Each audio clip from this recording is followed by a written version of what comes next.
Well, so you've been up to a lot since the last time we spoke. Mm. So, I mean, it was kind of interesting for me, like watching the show and my pace of when I started and when I finished watching Down to Earth. When I finished was right around when the fires started lighting in California. And so it was like up in NorCal. And so it was really interesting for me to see that and such a powerful like way to end it. And I know you're in your guest house right now. So, I mean, I would love to hear your perspective on like, you know, the timing of that was insane. Insane. Yeah. Uh, those moments, you're like, obviously the painful aspect of losing everything and having zero control, and the gravity of nature, and um, all of the insignificance of certain things in life, and certainly is extremely powerful and hard to grieve and challenging, but also so serendipitous in the show in this weird kind of cosmic way that you can't script that thing. Like Yeah. there's no amount of we planned any of it.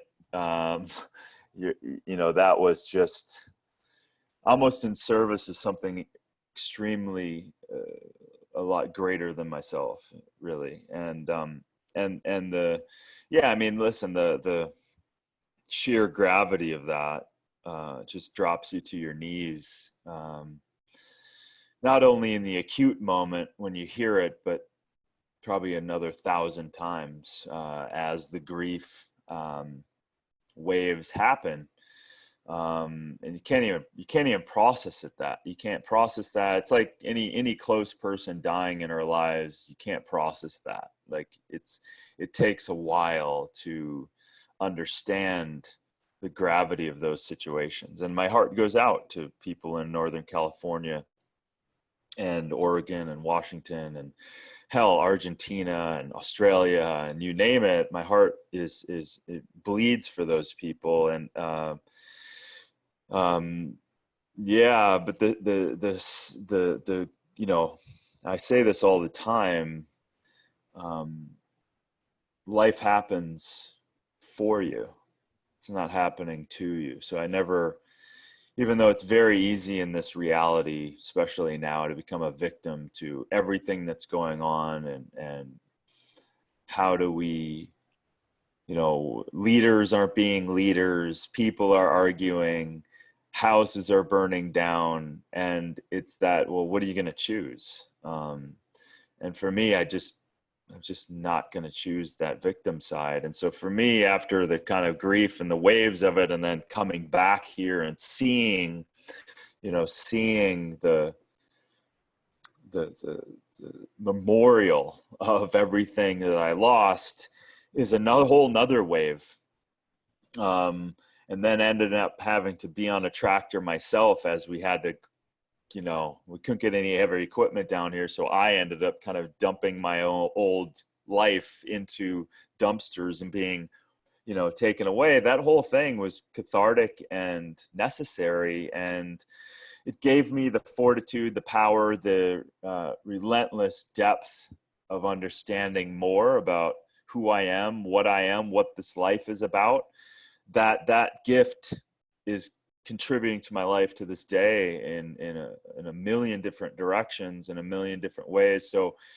So having started that journey really 20 years ago, but then some of the culmination of that TV show was just kind of dipping the toe in a mission that I've always been dedicated to, now just broadening that. So after the loss, now it's just, now I wouldn't take anything back, because it gave me more of me, and it uncovered more false, realities. Mm. So pain is nothing we want to experience, but is everything we want to experience, because it drives us into an opportunity to open up doors inside of ourselves that have such a richness and worlds that that I think when used correctly can, harbor and create kind of the bricks of our future, in a way that we didn't have before. So all that being said, one of the hardest things in my life to go through, one of the greatest gifts of my life. Hmm. Such a beautiful perspective on it. And I'm actually curious, like, how were you guys going to end the show before that happened? Because obviously you didn't plan it. Who knows, man? Yeah. I mean, I don't know. And we ended it obviously in the Amazon, and kind of the, kind of, for me, it was already a nice crescendo because it was in the Amazon. It was with some friends. It was with medicinal plants. It was kind of showing Zac some of this part of my life. And so that was already a beautiful way of ending it from that perspective, but no one could have imagined the, what was Yeah. about to occur. So yeah. It was like I could just feel it so much in my body. It was like such a big moment where, I mean, seeing you in the Amazon, I'm like sitting there, I'm like, you're like a kid in the candy store. Like like teaching about all these different plants and what they can do, and it's so cool.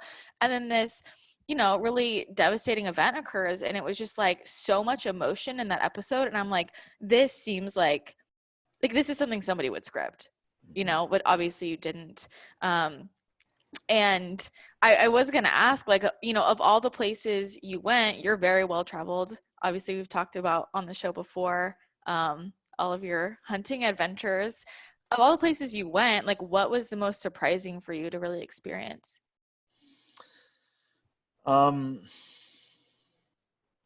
having touched many of these things, I knew what we were getting into, and I had a little bit of experience. But I think the thing that touched me the most was not necessarily one thing, other than just these millions of precious moments. There's a whole side when Zac, went off and talked with the 100-year-old guy or close to it, but I went off and talked with a 104-year-old woman that we ended up cutting out. But that melted my heart. And so those things, and then, jumping to even Iceland, Iceland, and seeing these incredible women engineers who are dedicated their lives to this stuff, and then having alternative ways of sequestering CO2 literally by creating rock and blasting CO2 back into the earth and letting the earth handle CO2, and something that can be implemented kind of around the world, like those things. And obviously that borehole of literally, Mordor just shooting out of the earth. It was such, I mean, the film did nothing to it couldn't capture the magnitude. We were shaking. Like, that was just rattling us to our core, and feeling and being that close to like a hole in the earth was like, wow, it's just this planet, this, I don't know, it's the humble nature of us little ants on the earth, and this just massive Gaia that is, and just, I think just great people around the world doing incredible things, and they may not have platforms or, changing millions of lives, but they're changing lives in their community. They're changing lives in their city and their towns and their country, and they're doing things. And I think that, to me, is the most powerful, because it's collaborations of great people committing themselves, doing what makes sense. It's not a political thing of climate change. It's literally just doing things that help people. And I wish, as humans, we would just get back to that, and just figure out ways and just do these things that we can do without making it a political stance. So that to me was the little cafe owner in Puerto Rico, when they got nailed, and he had solar panels, and he hooked up to others, and he became a beacon in the town. and other people could come, and he'd had water, he had power, and anyone could come there. Like that spirit is the spirit of human to human and kindness. And I think that was a huge message in that whole journey for sure. Yeah, well, I mean, I just thought it was so well done. And I'll be honest, I was super skeptical before I watched it because I'm just skeptical of anything big media. And I'm like, what is this going to be? Because it was so like well done in the sense of, as somebody more in the alternative health, like spirituality space, um, uh, seeing how you guys touch the topics and like just provided information without like making a clear stance like this is our agenda, I thought was just so well done. And I think like there's so much power in being able to bring this type of information and awareness to people who wouldn't usually see it or hear about it, you know. And I think that's part of the struggle that a lot of people in the alternative health and spirituality space face is we're just talking to the same people. We're talking to the same people. And it's like, how do we reach people outside of that? And what I thought was interesting, and I've loved hearing more about like how the show came to be. Like I was listening to on Max's podcast and on Rich Roll's podcast, and like it's almost like they need this big celebrity to say like, hey, listen up, which is so interesting about just the human mind, you know. And I'm curious, did you have, I mean, I want you to talk more about any hesitations you had like doing the TV show, because I know you talked a little bit about this before, but I'm sure everybody's curious to hear more. Yeah, I mean, it was just very serendipitous how this whole thing went down, because even 10 years of people saying I should do a superfood hunting show, I should do a travel show, I should do this, I should do my own version of Indiana Jones, blah, blah, blah. And it's always been, I've sat down, had some serious meetings with people, and inevitably says, yeah, it sounds great. How about getting like a celebrity? And I'm kind of like, no. Yeah. I just have no interest. I don't need to make it about them. So I've always kind of definitely shied away from that, because I don't need to do a TV show. I've always taken that stance. I'm not here to do a TV show. I'm here because I have a mission and help people be healthy, help the planet be healthy.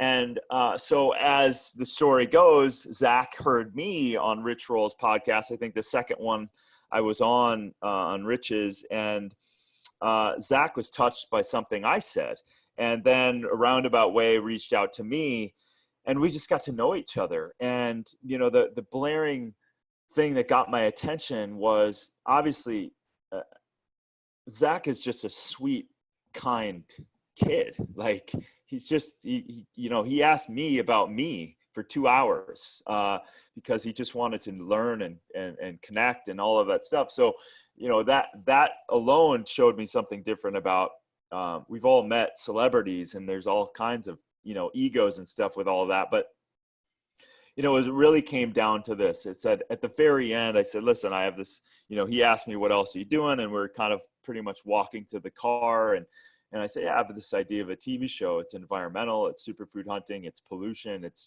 just getting into it and really kind of exposing things and finding solutions and getting out in the world. And he was just like stopped in his tracks. And he said this, and that's what solidified it. And he said, listen, I have 40 million plus people that follow me. I got propelled into this thing, and I didn't expect it at a young age. I don't hawk products. I just want to do something with this platform I've been given. And I believed him. Mm-hmm. And I believed this kid telling me that. And so, you know, a couple hours later, he walks it to his existing show at Netflix. And next thing you know, we switched the whole idea, and we're off to the races. So, you know, and then the show evolves, right? So the production team wasn't necessarily most of them weren't in this space at all, right? So that became, and to your point before, if that would have been a bunch of people sold on, call it climate change, sold on plant-based eating, sold on whatever, then it would have been all of us saying that story, and there would be less of a bridge that would essentially be able to reach over and invite other people And I think a lot of things that go wrong in doing the opposite of that is, you know, those movements, you end up kind of in a way talking down to people, and you don't mean to, but it presents a level of judgment and elitism and all of that stuff, and politicizes things, and, you know, using certain terms and all of that stuff. And that's something we didn't want to do. And by the crew kind of, you know, being a bridge of delivering information in a different way, definitely changed the whole thing. Now, that being said, I think if it would have been up to me exclusively, it would have probably went right down that pipe. It would have been so intense. I would have just dove down topics, because I literally had, for all those episodes, I had lists of colleagues that I already reached out to, that were going to be on the show, that we were going to interview, that were going to drop some serious information. And I was fighting the entire time, trying to hold my position. And at the same time, as we both became trusted of each other, the crew really, their heart was in it. And I saw that the more we were traveling, the more we were having hard discussions, the more I was understanding their brilliance while they were understanding my convictions and where I stood and what I believed in. And all that kind of put in a blender, and that's how the show went down. And it was a beautiful kind of alchemy of that. And I'm a believer now in not hammering people in a certain way, but these are serious matters we're facing, but we have to approach it from a solution standpoint. We have to approach it from a bit of levity and invitation, as opposed to lecturing and talking at people. Yeah, totally. And I think, you know, for a lot of the people listening to this podcast are already very much, you know, aware of a lot of these issues, and to just kind of see, I think that seeing the dynamic between you and Zac, and almost like his face when he's learning about these things, and for us to take a step back and be like, other people haven't already explored this, and like we have to meet people where they're at, and that's the way we're going to get them to open up their minds. And I think that dynamic between the two of you, and between you and the crew, added so much to the show, to like just remind us like, hey, like everybody's kind of at a different place with knowing about this kind of stuff, and we can't just hammer it home. And I think that's where, especially right now, like times are tense and people are trying to get their point across by just drilling it into people. I'm like, no one can hear you. No one can hear you. It doesn't work. You know, judgment never convinces anybody of anything, you know, and that superiority and that ego of what that is on the delivery side of, you know, you're justified, your ego is righteous, you want to be righteous, you want to convince people, you absolutely believe you're right, you are absolutely not going to be heard. You're only going to be heard by the same people saying the same things in the same righteous space. Yeah. So for me, it's the humble nature of all of that, and what I've seen, the thousands of messages I've gotten from a 9-year-old to 70 years old, and that is, people are inspired, they're touched, and they want to do something. They want to feel better, they want to be better, and they want to contribute. I think we all can agree on this bipartisan kind of idea, and that is, listen, if there's single-use plastic that gets wrapped around a turtle's neck and is choking the turtle, don't we all feel better when we snip that plastic off of the turtle's neck and we allow life to be life and not at the hands of stupid choices that we've made? So, okay, cool. Let's clean up ocean plastic. Let's clean up land plastic. Let's clean up single-use plastic. Let's not make it into a political stance of climate change. Let's just do the right thing. That's my stance. Yeah. I don't want to sit on the stance of like trying to beat people over the head with climate change, making the argument, okay, well, maybe, you know, the right side is saying, well, the planet always does this and we're not really significantly doing anything. Okay, fine. And then the left is saying, we are absolutely melting the ice caps and heating up the planet. Okay, fine. But right here, when some kid doesn't have clean water, when a family doesn't have shelter, when there's plastic that's absolutely polluting, when there's damaging CO2 and pollutants in our atmosphere, let's not make it into climate change. Let's make it in, we want clean air, we want clean water, all for everybody. We want access to it. We want clean living situations. Everybody deserves to have that access. Let's not make it a political thing. That's my stance. Just like, you know, I've been plant-based for, you know, I don't know, 15, 17, 20 years. I don't need to convince anybody of that. It's not my job. I don't want to take that job. I'm going to give you my opinion. I'm going to share my insights. I'm going to give you some research, but it's irrelevant to me whether you do that or not.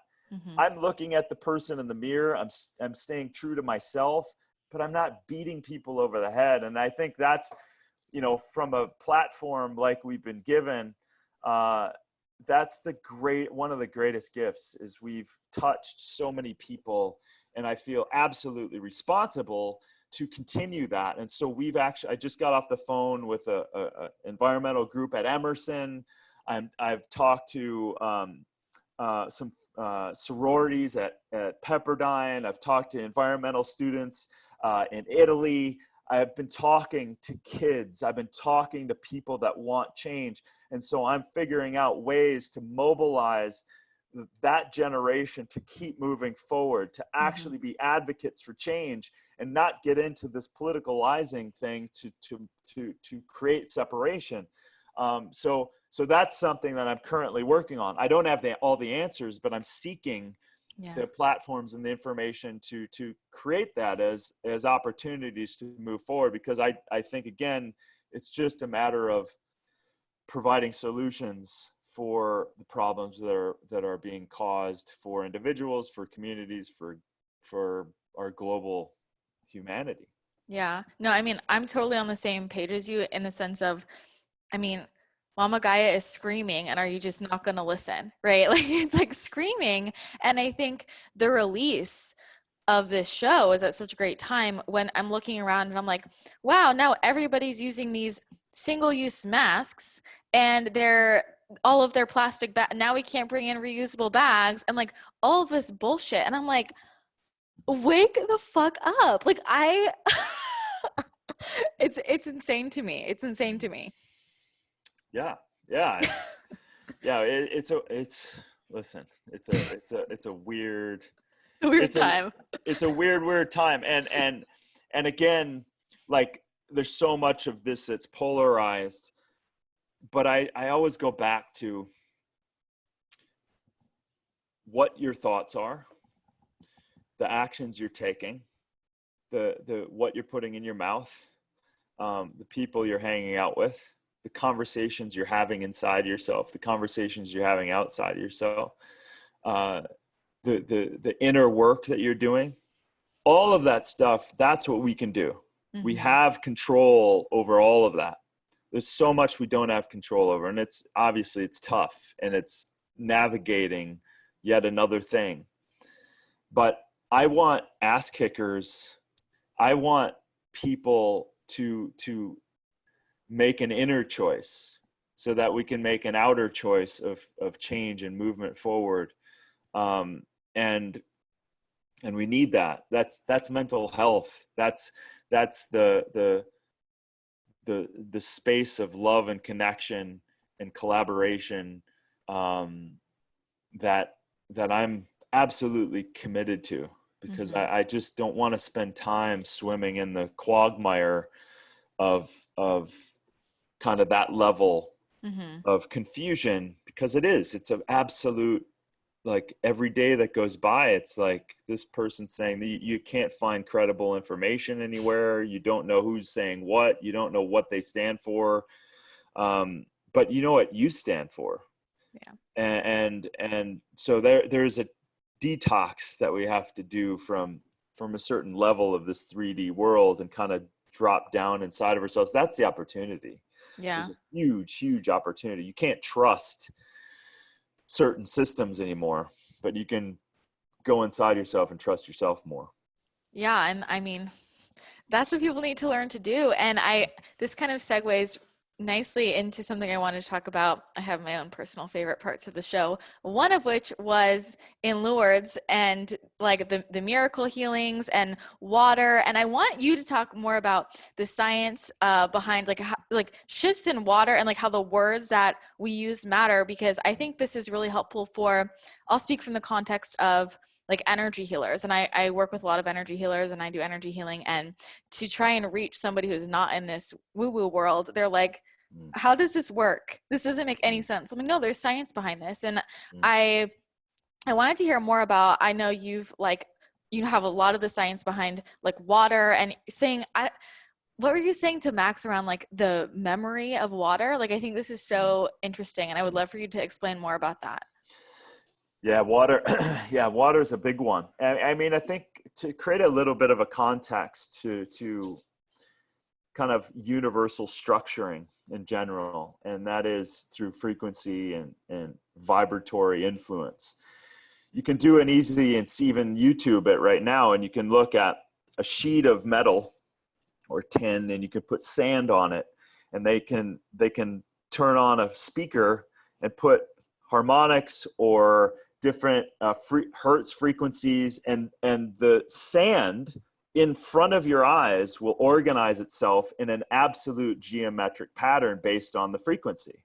You will see it, or you can look on YouTube right now. So anyone listening to that, make a note, go on YouTube, look this up, and you will be blown away at the organizing principle of the universe dancing in front of your face. And so you have to get a context. This is not woo-woo. This is literally the presenting of the organizing structure of the entire universe showing itself. You go all the way down to the golden mean and the frequencies and the angles and how the vortation from everything from how the galaxies are absolute vortations all the way down to how shells are made in the exact same mathematics of that vortation. All those vortations have angles which then relate to frequencies and vibration. And so as it relates to water, water demonstrates activity, measured activity in the biological space, right? So from our biology, it's one of the greatest cleansers. It's taking, debris in and out of the cell. It's eliminating, obviously, from our kidneys and our colon. So it's a great cleanser. So from biology, and also it's 90% of our central nervous system. And so it demonstrates this ability for energy to flow, because we're essentially, nearly 100 million cells that are all little batteries, and we need water and electrolytes in order for frequency to flow. So now you have this biological, but now you're talking about chemical.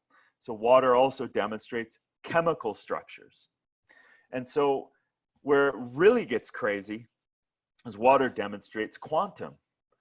So quantum reality shows up in water. So obviously Dr. Emoto did this work where he influenced water by frequencies or by words, not only ording them, speaking them, or actually writing them on the bottle. And then he froze the organizing. So going back to what I just said about the frequency, the sand on the tin organizing itself to a perfect geometry based on the frequency. So the same frequency,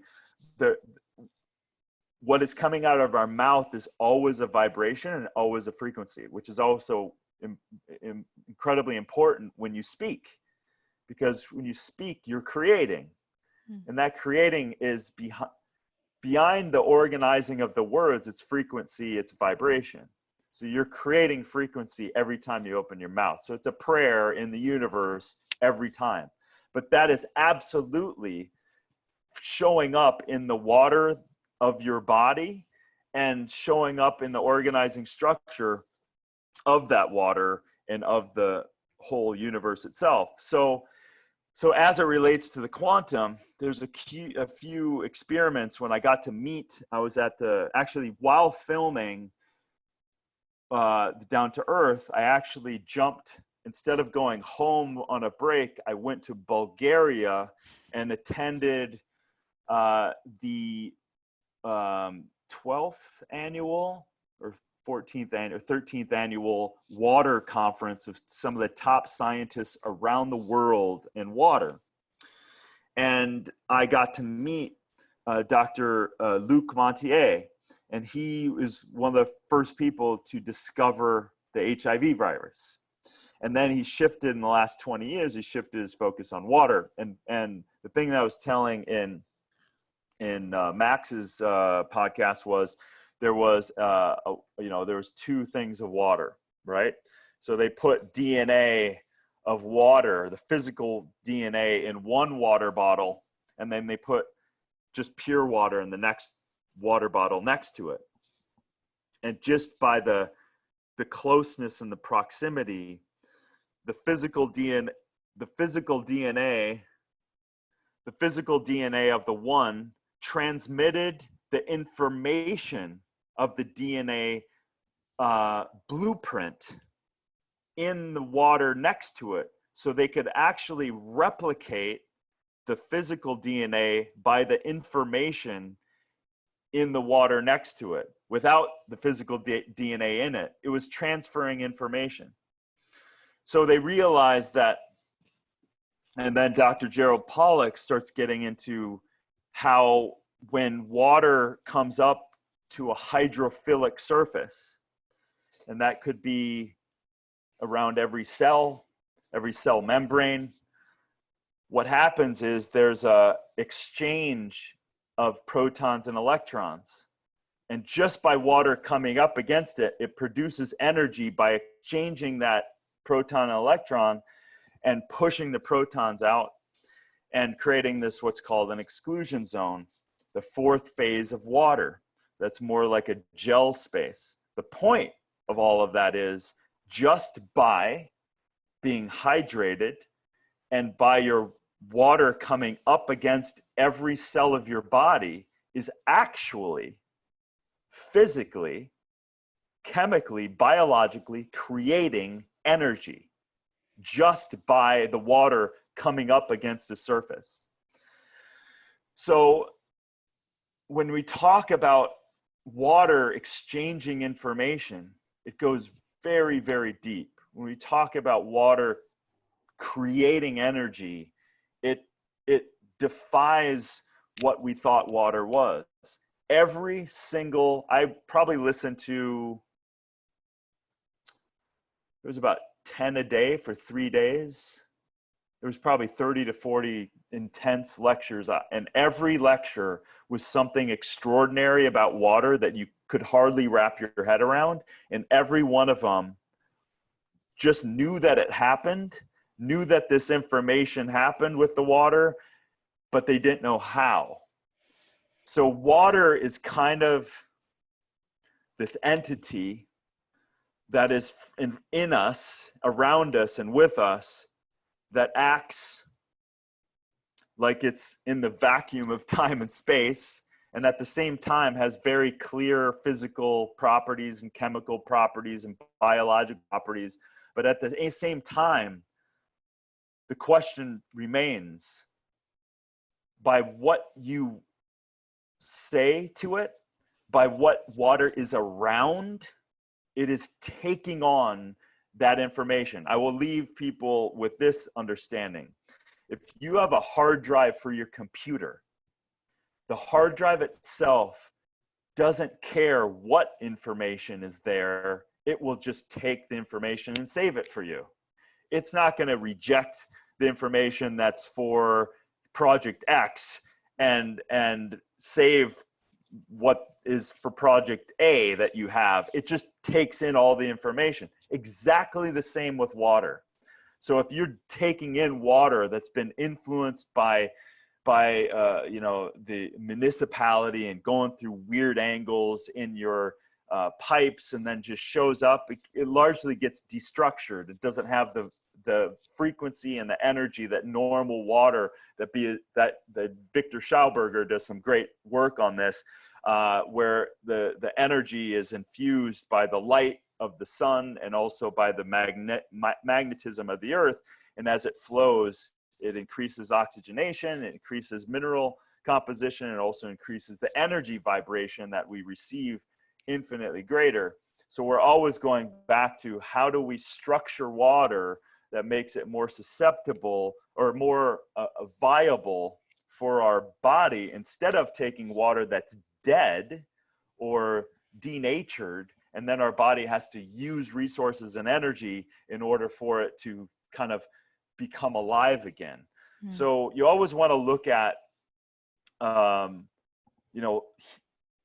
life is essentially voltage. Healing is voltage. So if you're taking in dead water that's been in a plastic water bottle in the back of your car all day, it's essentially dead water that's also taken in a lot of estrogen compounds from the water. So it's essentially, look at it as taking energy from you rather than giving it to you. Anyway, that's a little bit on some of the water stuff. So amazing. And I mean, so basically what you're saying is that the words we say affect our bodies because we're made up mostly of water. So the words you say matter, right? 100%. And also, I just want to extend this for the listener, like really connect it. This also extends to your food, right? So if I'm going to drink water and I'm going to, bless it and say, money, love, abundance, right?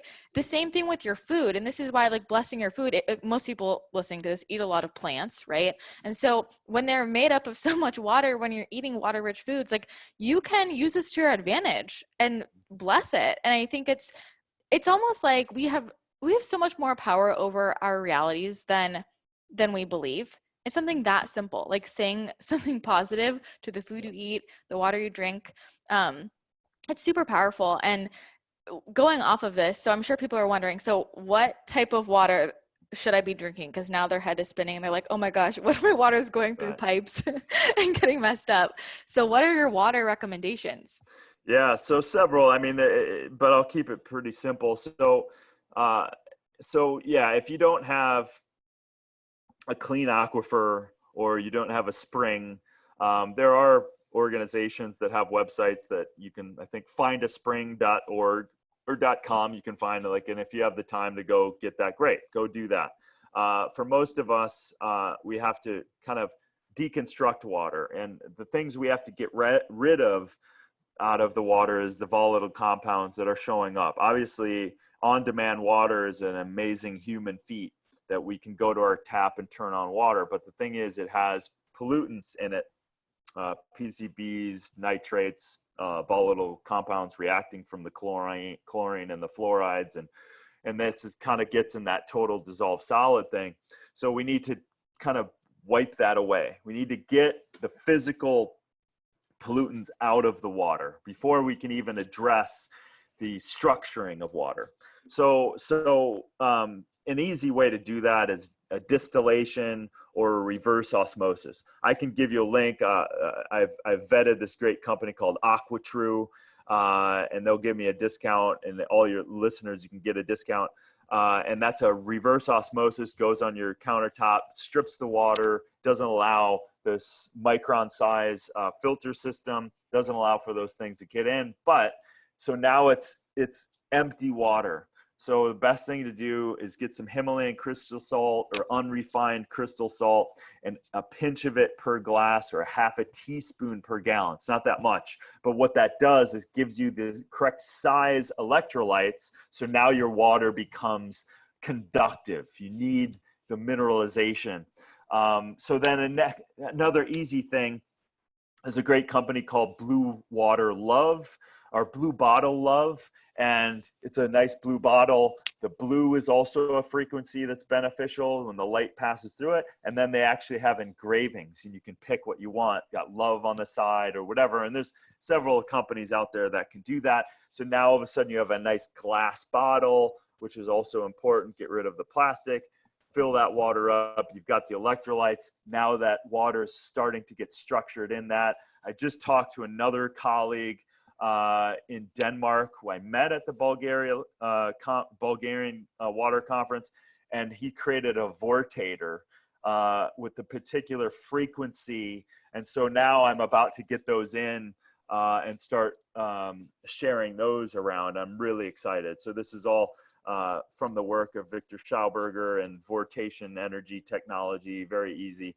So those are the kinds of easy things. An RO system, reverse osmosis, distillation, add your pinch of Himalayan crystal salt, put it in a glass. That's the easiest thing you can do. Of course, you can add some lemon, some even drop a cucumber in there that will help mineralize and structure the water. Like there's a lot of different things, but back to your point, there's many benefits to taking a pause and stopping and praying and whatever that means to you, but breathing and being in gratitude of your water and your food, just a slight pause will also drop you into the sympathetic nervous system so that you can digest things better and you're in gratitude and all of that stuff. At the same time, yes, influencing the water, the food, and your body in a healthy way. So many benefits. Well, okay, so I know a lot of people are thinking about this. We're switching to a reverse osmosis system, but a lot of people listening to this podcast use Berkeys. What do you think of Berkeys? Is it good enough? I haven't dug deep into it, but if it doesn't have, I think it has fluoride and chlorine ability. I don't think that it can get out the nanoparticulates of pharmaceutical drugs that have gotten into our waterways. I don't know if it's gotten enough. I'm not an authority on that one. I just know that distillation and RO definitely get out those particulates. So Berkey, I've heard is good, but again, if it's not the best. if it's not getting down to that micron size, then you're potentially not fully preparing the water in the way that you want. But I'll give that more research, but I just don't think it has all of the filtration benefits. Yeah, that reminds me, as you were saying that, I remember when I was watching this episode and I think Zac asked, well, what's in the water? And I'm sure you gave the whole spiel, but they edited it down to you're like, there's just not good stuff in it, essentially. And I was like, oh my God, that could have been a whole episode, but probably wouldn't have been accepted. I got so much. There was this whole part where I was actually, they caught me testing it. And so, and I explained a whole lot more. And there was so much of the show that got edited in that way. And, my ego just had to sit down on that one. Yeah. Oh man. Whatever. Well, I'm curious because you guys went in the water in Lourdes. Did you notice anything physically, personally? I mean, listen, that place was vibing. That was, there was moments where Zac and I had some serious, amazing conversations. And I don't know why that wasn't in it, because probably such a long conversation and it just didn't edit. But that place affected us for sure. And, and I sent a bunch of water out for testing. The problem is that when it's sent, when I sent some, are you allowed to do that? Oh yeah. Oh, okay. Yeah. So I sent a bunch of that water out, but the problem is even transferring it starts to affect the water. So it's really hard to, but I did buy a bunch of small glass bottles with the Lourdes on it. And I bought maybe 20 of them and I gave them to all my close friends. And I'm telling you, many of them have a crazy story. One guy, very good friend of mine who's doesn't make stuff up. He literally had this pesky wart on his foot or ankle. he literally started putting on it within 2 applications of just this water. It fell off, and he couldn't get rid Wow. of it before that. And then there's other, few other guys, still have it, but, I lost, like I had a bunch of it, but obviously it was in the house when it burned down. So I'll have to definitely go back. But it was absolutely, I mean, you're talking about power of prayer, right? We're just talking about a little bit when there's millions of people coming every day. And that spring is still like the same spring that she dug up is still coming out with water. And it's just a revered, beautiful, spiritual place that is, and then obviously the episode where they showed one of those last miracles where that cancer completely regenerated, or cancer went away and the body regenerated itself, and they had no explanation whatsoever, and the cancer never came back. And like seeing that x-ray just blew my mind. Like we didn't see that. We didn't see any of that stuff beforehand. That was on camera, first time seeing it. Like that wasn't planned. That was like, holy, that's incredible. It's so cool. I mean, I feel like we limit ourselves so much if we feel like we have to understand how something works to believe it works. I think there's just we don't know enough about quantum physics or just frequency vibration. And it's just so cool to see that. And for you guys to bring that out to more of a mainstream audience, I think is really awesome. And I also wanted to hear more about, speaking of spiritual experiences, these different ceremonies that you guys went through in the last episode. I want to know more about I felt like they glazed over it, and I'm like, no, this is the stuff I want to see. Like what was happening there? Well, I mean, Carlos Tanner, beautiful guy. Obviously his story, he saved his life and he dedicated the rest of his life to he was that guy was going to die. And ayahuasca, the ceremonies, and his nature got himself back again. So that was the very powerful story. And that, ayahuasca, I've done ayahuasca, and I'm coming off of maybe 22 years ago where I did it, and I haven't done it since, but changed my life for sure. Do I believe everyone in the world needs to do ayahuasca? No, but it is a powerful plant. Now, we chose obviously not to do ayahuasca. People, I've heard some rumblings of like, they did ayahuasca, and like, no, we didn't. I don't think it's appropriate to film. I don't think it's appropriate in that space to do something that powerful and that sacred, and that the energy gets crazy. But we did, really do those cleansing ceremonies. And yeah, that altered me. Like that was the end of 3.5 months. And just taking a pause and allowing those ceremonies to happen with the shamans.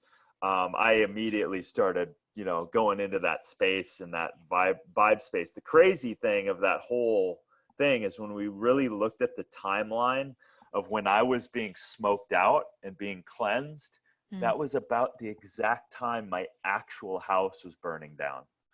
So I believe, talk about serendipity, spirituality, the no time and space. I believe to my core that I was being prepared on some level for what was about to happen.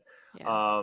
And it just was very auspicious in that way. So, that was a powerful thing. And obviously we could have gone down so many different rabbit holes, and really expanded that part, but just touching on ayahuasca when done correctly under the right circumstances, and preparing yourself for that it can be very powerful. But it's really, I think the spiritual component of how we approach anything is super important. Yeah. I have my own whole thing with ayahuasca. I feel like a lot of people misuse it because it's popular now, which just, I agree. It's, that's not what it's for. But I thought, I don't believe anything's a coincidence. So I'm not surprised you said that, honestly. And I also feel like, just being on that journey, was that actually the last place you guys went? Did you film it in a different order? That was actually the last place you went. That was actual. Yeah. And so I felt like as I'm watching it, I'm like, I don't know if people watching even realize this, like how great to get a clearing after like being in all these places, communicating with all these people, picking up all this different energy and like having so much emotion probably held in your body, like physically, and just like having that experience to cleanse and move it through. Like I felt like that was so powerful and really good timing. But I mean, yeah, that's wild that it was probably the same time, but I'm not surprised. Same time. I mean, within 12 hours, I just found out my house burned down. Like, so, Yeah. that was, if you believe in everything really just happening simultaneously Hmm. in any way, it just was, I'm grateful for that. And I know, it's a personal thing, but I do know that was there. I couldn't even really talk after that. Yeah. I was really, we had a whole closing segment that they ended up cutting out because I think I was just kind of out there, kind of Well, dazed. I can't even imagine like going through that and then having all these cameras around you, Mm, like, and it's just like, I mean, you could feel the emotion mm. through, but I guess I don't know if at that point you had just forgotten the cameras were there. It was kind of a family at that point, and Yeah. and for most of the stuff, like in the cars and everything, it's just little GoPros, and so you kind of just forget about it. And every once in a while, camera guys in the front seat, but we were all friends. Yeah. So, I just, over the years, I've had some camera people around, and for me, it's more in service and less about trying to be something for a camera. Like, I just Hmm. can't do that. Like, it's just Yeah. inauthentic, and I just don't operate that way. And again, this is way beyond a show, and it's more of trying to help in any way that I can to help people and help the planet. And if and when this continues, um, I'm in service to that. Yeah. Uh, so authenticity is it's the only way. Yeah, well, that's what I was gonna say, that I was gonna use that word. I'm like, I'm so glad you did this because you're so authentic. Like, and it comes through. And it was interesting for me to see like your conversations with Zach. And how like even like you could tell it was like you guys weren't thinking that anybody was recording it. There was a part where he was talking about like just kind of getting thrust into all this at a young age and like what do I do with this platform? And just to see that was really cool. Like I definitely have, like, I'm gonna be honest, like I lived in LA, worked with a lot of celebrities before, and I have a bad taste in my mouth with a lot of them. And so it was cool to see someone who you could tell he like wants to do this for good versus, putting on a show like, oh, look at me. And it's that authenticity that really shines through. And I think that's what inspires people to want to make changes for themselves. For sure. Yeah, I Yeah. mean, that's where we really resonate. I mean, listen, of course Zach has his own, world that no one understands because, it's intense. And as we're on the road, there is a lot of intensity that he has to navigate because of his international uh, appeal in that way. But at the end of the day, yeah, his heart is his heart, Hmm. and that's where we met on. And yeah, I mean, we had many conversations that we just had, and they didn't use all of them, but it was pretty revealing, and it just we just on the road with someone that long, you just walls start to drop, um, and closeness is created, or at least has the opportunity. Hmm. Um, so yeah, pretty special to have not only him but the crew, and it's like we're family. I can call any of them up right now, and boom, we can be right there. It doesn't matter. Yeah. We had a hell of a team and hell of a family. Great adventure. Well, I'm curious, was there anything that wasn't aired that you wish was, or I guess even that you didn't get to talk about that you wish you could have in the show, whether or not you filmed it? Yeah, I mean, every episode, I think there was a lot. I mean, Mhm. it just, again, we chose not to open up some of those cans. I mean, there was Puerto Rico episode, actually. There was a lot that I shared with Mayor Cruz in the car about solutions. Mm. about energy technologies and other ways of power, food, shelter that I have access to. And it just opened up too much of a world for us we can't really get down and explain it all. But those kinds of things. And again, I was just coming directly, not for the show's sake, but literally like I'm seeing what's going on. And I know people who are doing these things around the world. So I couldn't help but to start telling her, I said, listen, like, this isn't going to work. This will. Let's come back and do this. And then she was just like, wait, what? There's a solution for this and this and this. And so, those kinds of things happened all the time. I think that we just had to pull back. Yeah. Because it was just too much, which is great, because it's like, if we continue doing this, there's no amount of subject matter that we can't get into. Yeah. There was a point where, Zac and I said, like, we could probably do this for the rest of our lives and not have any problem investigating and digging into any problem. Yeah, so there was several things, but I'm happy that it went to the level it went to inspire those types of people that needed the inspiration, especially at this particular time. Yeah. I mean, it's an interesting dynamic, because I can imagine from your perspective, like, you can probably see all these solutions, but they're not always well received, right, by people, especially when they've been living a certain way. So it's just like we were talking about before, like, just showing information and like offering options. And with so many different topics covered in that show, if somebody's feeling almost like overwhelmed, like, wow, I've learned a lot, like, what do I do? Where would you say to start?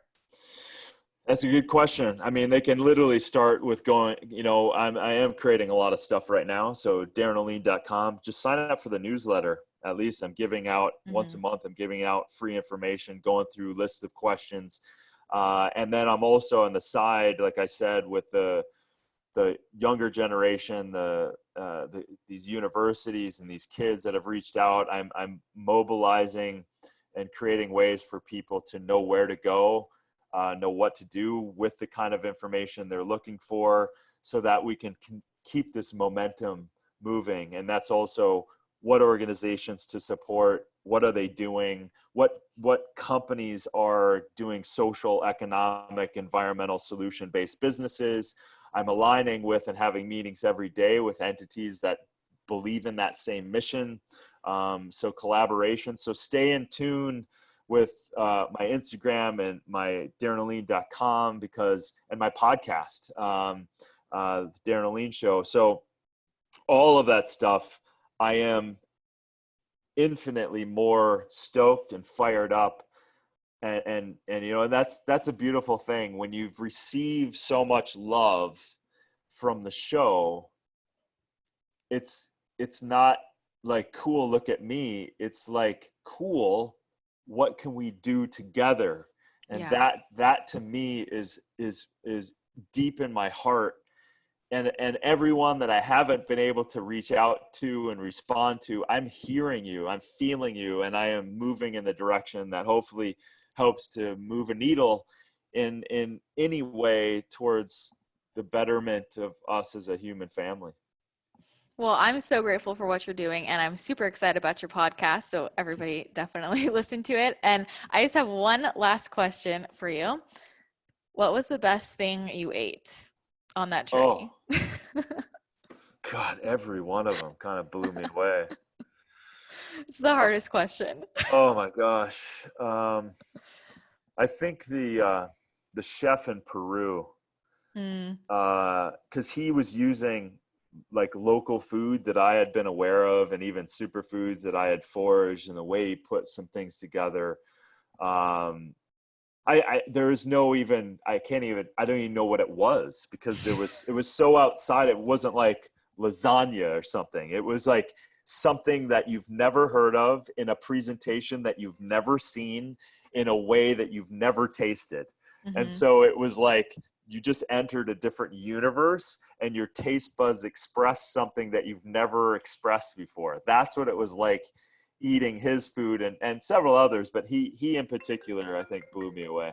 Amazing. Well, yeah, all the food you guys ate looked so amazing, except for those bugs that like moved I, around the I plate. was just telling him, like, dude, don't eat it. But he, No, he did. All right. Well, amazing, Darin. Thank you so much. This was such an awesome conversation, and I really appreciate your time.